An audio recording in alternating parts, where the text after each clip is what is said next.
you're going to have the people on the front lines. Like, you know what? Martin Luther King marched, but there were a lot of women who were in the homes like, hey, BT Dubs, when they come back, this is how we support all the people who are marching on the front lines. And we're going to be here doing what we know to do best here. And you know what? Somebody needs to bail them out of jail so now we need to be in the community, getting money or whatever it is. So it's like everybody has a position to play. And so play your position like a shortstop, bro. So whoever you are and whatever you do, play your position. So activism could look like, you know what, I'm not the one that's built to be on the front line, but you know what, my pockets go deep, so I'm gonna support the people on the front line. I'm a comedian. Black joy is a form of activism. There's always a call for entertainers or celebrities that have the platform to do something. Why aren't you speaking out? I'm not a believer in thinking that it's mandatory. Like you said, everyone can be an activist and be activated in different ways. But talk to me about the connection. Talk to me about the marginalization in your world and how you feel like it even inspires you to say more and use your platform to do more. Beneath the surface of what we do, like Niecy Nash says, it's the who, right? The who is the person who's going to be like, hey, let me call this out. Either blind racism, in terms of overt racism, in terms of ways that we can be better, in terms of ways that we can actually be more uplifting to the community that you may not even realize that you're serving. Before I let you go, talk to me about the urgency, in your opinion, for people to vote, our people to get out and vote this coming election. Yeah, I mean, guys, if you think you're tired now, I'm telling you right now, we cannot take this sitting down. We can't take this jokingly. I understand that it may be hard to figure out who to vote for, but at the end of the day, we got to vote for our families. We got to vote for our legacies. We got to vote for continued progress. We have to vote for upward mobility. We have to vote for equality in a way that is long lasting. And if we succeeded before, we can do it again. You talk about the whole, this is the time. This is not the time to give up. This is not the time to pretend a way that we haven't made progress. We have. There's still much more to be done. And you know what? We might have to get to a point where we pass the baton to our children and our children's children, but we still have work to do now for that generation. Yvonne Orji, you are everything. You are Molly, but you are not Molly, but I love you so much as Molly on HBO's Insecure. You are an amazing podcaster, Jesus and Joloff.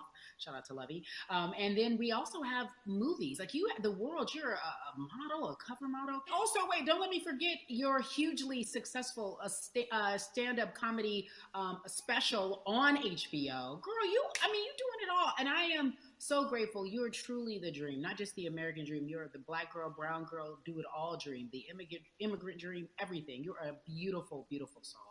I really, really mean that from the bottom of my heart. Yvonne Orji, ladies and gentlemen, nothing but the best and excellence personified. Thank you so much, my friend. I love you so much, Mama. Mwah.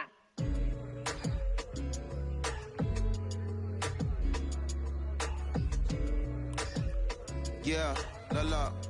So Atlanta has been one of the hotbeds in terms of political unrest and social injustice. We've seen so much happen in that city, and we've also seen so much come from that city, including one of our very own founding fathers of the civil rights movement, and that's Martin Luther King Jr. But right now, we want to welcome in someone who has used his platform to talk about voting, to talk about racial injustice, and how he's trying to help.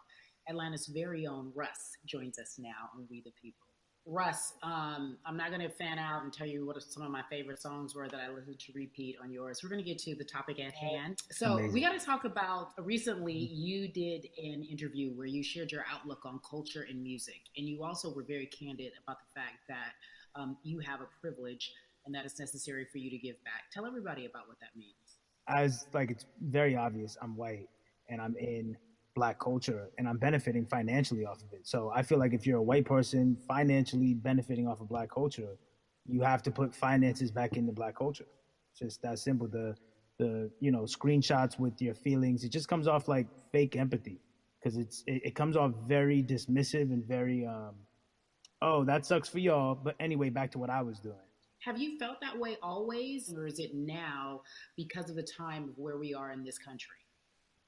I've always had the feeling. I think now it's just obviously elevated. It's a new level, and there's new, it's to the point now where you can't. First of all, you can't not say anything. Second of all, though, I just think saying something isn't enough anymore. I think, if you have the ability to put money back into a culture that you're financially benefiting from, you have the ability to, you should. It's interesting that you talk about it in that way because some people do believe that silence is the best way to go because it's hard to talk race, especially if you're white and you're in the Black culture. People just feel as if they can't talk about it. They feel awkward. They feel as if they don't have the privilege or the voice or the words. How do you find yourself right now in terms of interacting with people when they want to talk to you about social injustice, police brutality, what's going on in this country right now?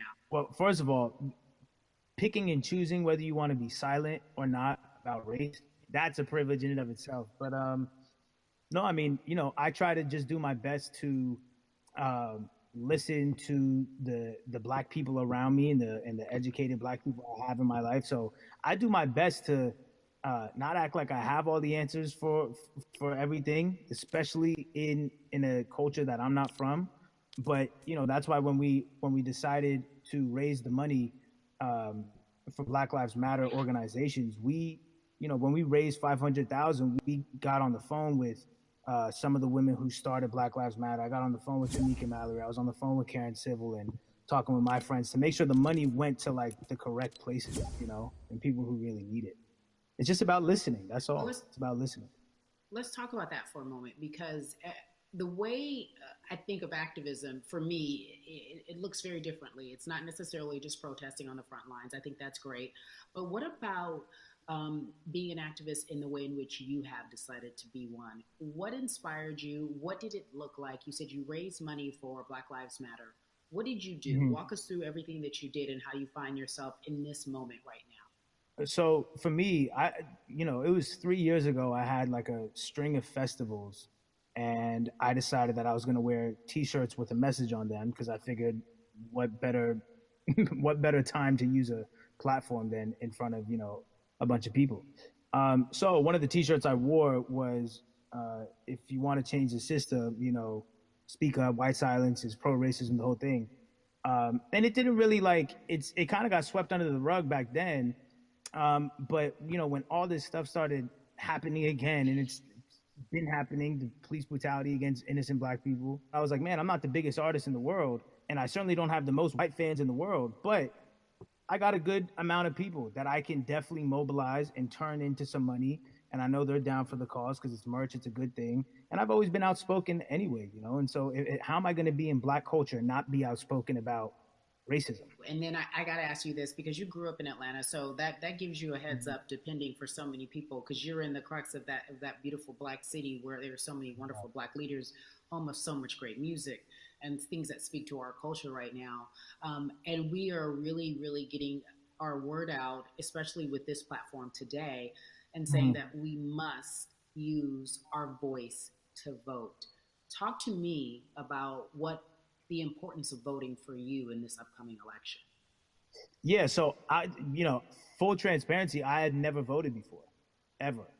And because, I was one of those people who was like, my vote doesn't matter. And, and I don't know, maybe it's because I was younger, maybe it's because I really thought that, or I don't know, but I just think that it's got to, now this is a privilege to say it's got to a breaking point for me, because obviously it's been past the breaking point for Black people. But I think that as a whole, the young people need to get out and vote, because we're the ones that never show up. You know what I mean? We never show up to vote, but we're the future. So it's like, look, we got to go out there and vote, and then whatever happens, but at least we did our part. You got to do your part. You're very candid in saying that you just decided to vote. And I think there's a beautiful irony in the fact that you have your fans saying, because of you, I'm voting. Right. And there's something beautiful about that. But I want to know why now for you. Why in this moment is it important for you to vote? And what hit your spirit to say, yes, this is the time to do it?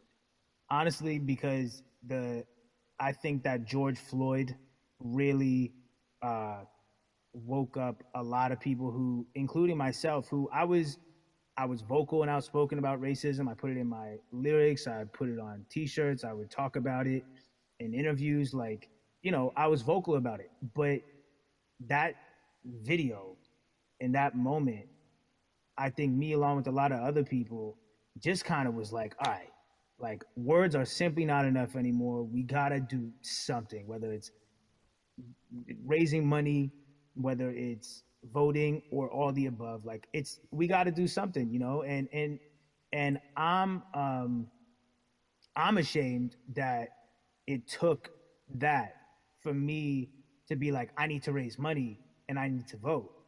It's a shame, and I don't know. I guess it snapped a bunch of people out of it. And even if you were vocal and whatnot, it's time to actually put your money where your mouth is. It's time to go vote. It's time to just stop talking about it and be about it. And it's been time for that, but like I said, I'm ashamed that it took me this long to actually really, really be about it, but I'm here now.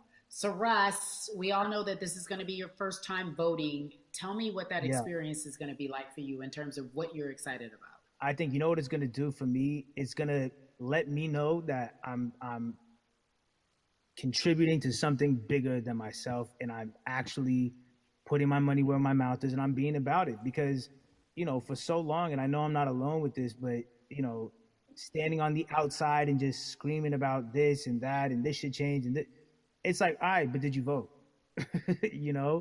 And so I know it's gonna feel good to know that I played a small role, and that's the problem. I think the mentality of like my vote doesn't matter needs to be changed to my vote, albeit small, does matter. It's a role I'm playing, and if I play my part and you play your part and he and she plays their part, then we make a difference. But it'll feel. I have a feeling it's gonna feel very, very bigger than me. I think when you realize that giving actually feels better than receiving, that's when you start wanting to do your part and contribute. So, voting is an easy way to give.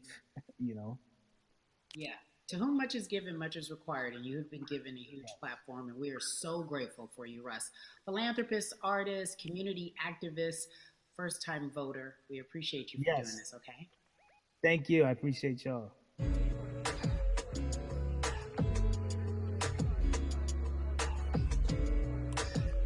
Yeah, la la. So cities like Atlanta and Chicago have been at the forefront of the discussions, especially now in this country when we're talking about COVID-19 and systemic racism, as well as police brutality and what we can do in this country. Again, we're continuing our conversation, letting you know that your voice is your vote and your vote is your voice. We can change where we are in this country. Currently, I'd like to welcome in Chicago Cubs right fielder Jason Hayward. I appreciate you. I brought in Atlanta and Chicago because I know you grew up in the metropolitan area of Atlanta, more specifically McDonough, let's be technical. And you have been very vocal throughout this entire time in terms of what our country's been experiencing. Let's look at the past month and a half, if you will. What has been the hardest thing for you to deal with? The hardest thing for me to deal with, Carrie, this last month has just been going from the virus shutting everything down to us being called to action. We've had multiple police brutality situations. We've had people protesting, wanting to get the message out. But I really realized that I need to be a part of the positive message and make sure that doesn't get lost in all the chaos going on, for people to actually hear from a reasonable, respectable person who cares about everyone involved. A reasonable, respectable person who cares about everyone involved, which leads us to More Than a Vote. It is a beautiful collective of Black athletes and artists. You are a part of that. Talk to me about why that's important for you right now and this be a part of that collective. To me personally, it's important to be a part of that because I've somewhat used baseball and my craft as an excuse to not get more involved in voting. But I can't any longer use baseball and work as an excuse not to get educated, and not also to show people like at any moment in time, any walk of life, we can make a difference. So tell me in your words, what does activism look like for you? In my words, it looks like LeBron James, the biggest athlete right now on the planet, speaking up and breaking the ice for everyone. But I think for the first time, people see and hear from us. So now we have white teammates, we have other people speaking up and realizing, okay, like this is how we go about doing this. And to me, right now, social media, athletes speaking up, entertainers speaking up, like we're trying to do with more than a vote. You said something I thought was so key because covering sports for so long, I know that it's tough for black players specifically in Major League Baseball to talk about how they feel. Adam Jones did it in a very eloquent way early on, but there are very few that are vocal. You said you all were afraid. Why use that word and why were you afraid? You were afraid because 2019 situation.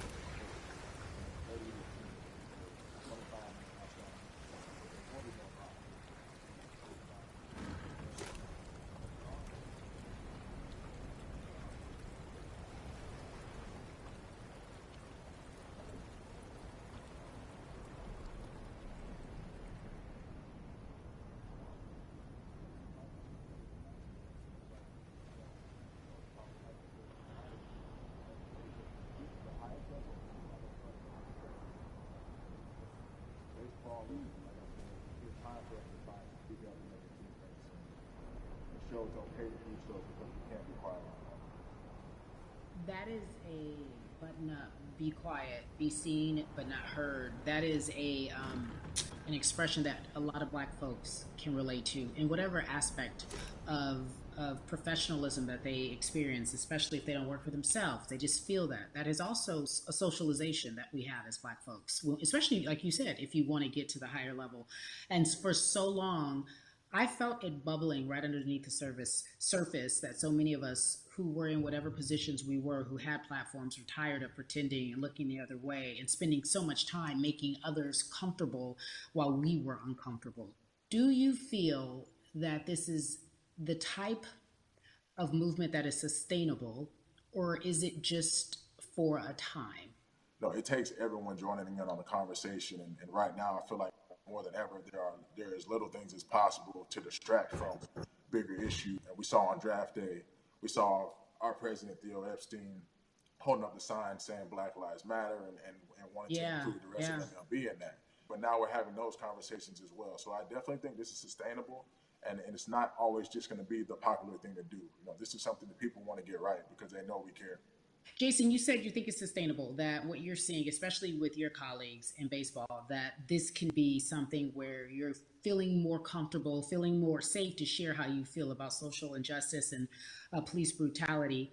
What are you doing right now in this moment with your platform to help change how we look at voting and how to educate the culture and the community about voting?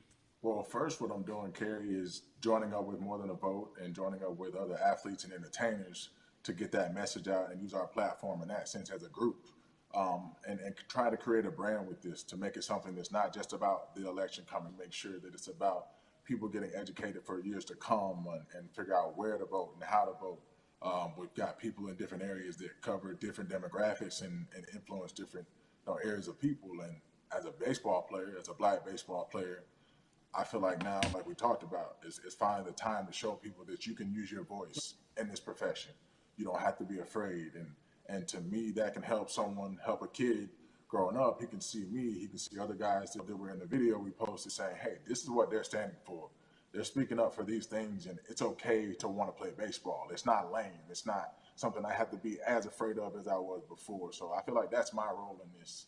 I have a younger brother as well. He's 24. He also plays baseball. So I've got to lead by example. I can't just always, come up with a good answer that sounds good on TV when I get asked a question on, what do we need to do to make changes.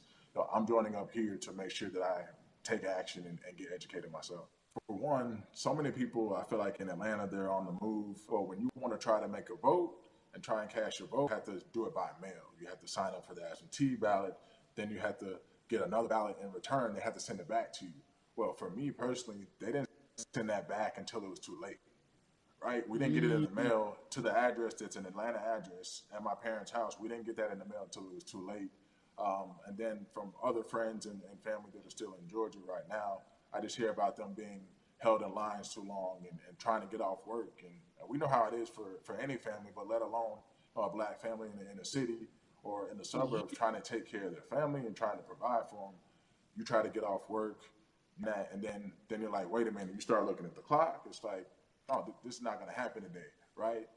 And so I saw, Mayor Keisha Bottoms, reach out via social media to people and say, hey, I'm going to address these issues right now. I need y'all to stay in line to cast your votes.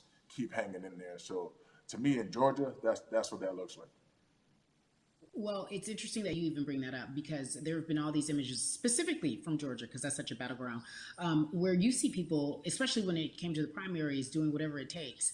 And this is real life voter suppression that you're talking about. It's been happening for decades. It's not fake. What you're saying, these examples of sending you your ballot too late after the fact or shutting down the polls at 6 o'clock while people still are in line, that's a real life issue. There needs to be some type of change. And I think that what we're doing right now is fair, but the idea of voter suppression, do you think that is well known, especially with folks within the generation, your generation?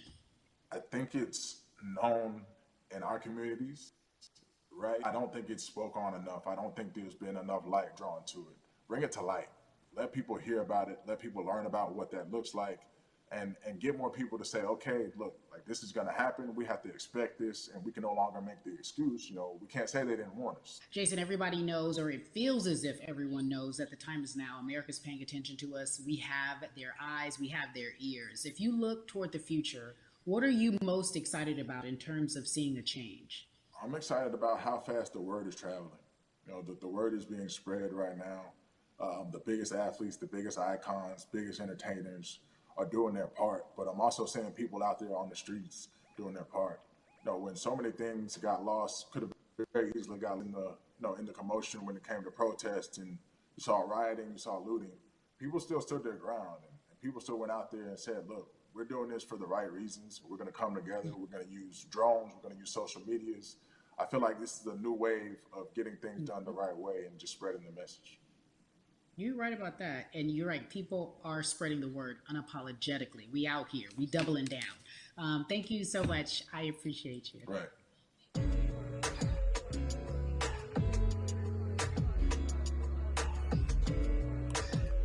Yeah, la la.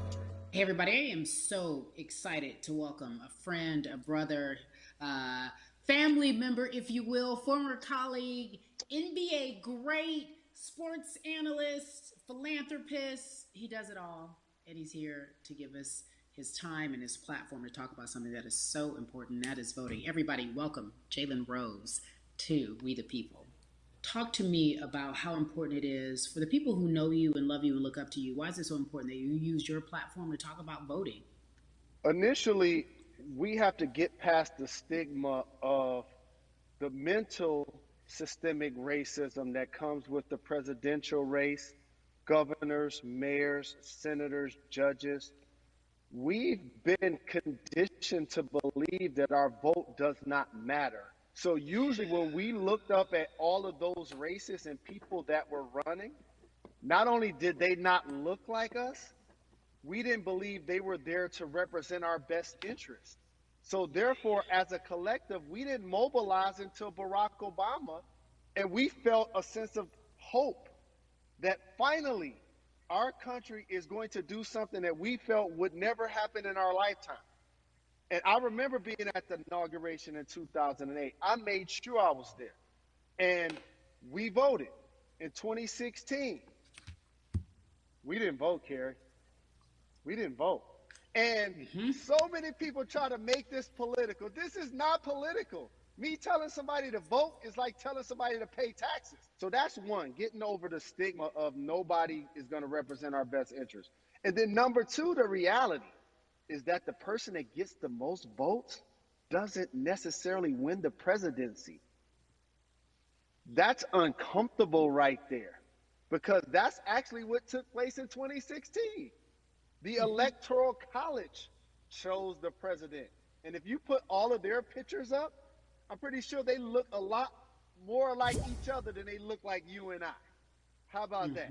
And then the third thing, especially in urban environments, oh man, they create barriers for us, Carrie. It's like you got to jump over the fence, you got to run past the dog, you got to jump on the hood of the car. The lines is 5 hours long. You get up to the to the polling, they don't work. Elderly people working in the city, while they got the young people who understand technology working in the suburbs. Like these are all systematic things that try to discourage us from voting. And then finally, we don't have a day off to vote. We need to work. So we don't get a day off. It's going to be a full day, and I got to work to pay my bills. So you know what I'm going to do? I'm going to mail in vote. And you know what you want people to realize? That counts too. So your vote will be counted if you're able to mail it in. So those are a few things that I hope that we can do and mobilize. And shout to LeBron and his team. Shout to you and everybody involved. We will make a difference. Well, let's talk about more than a vote.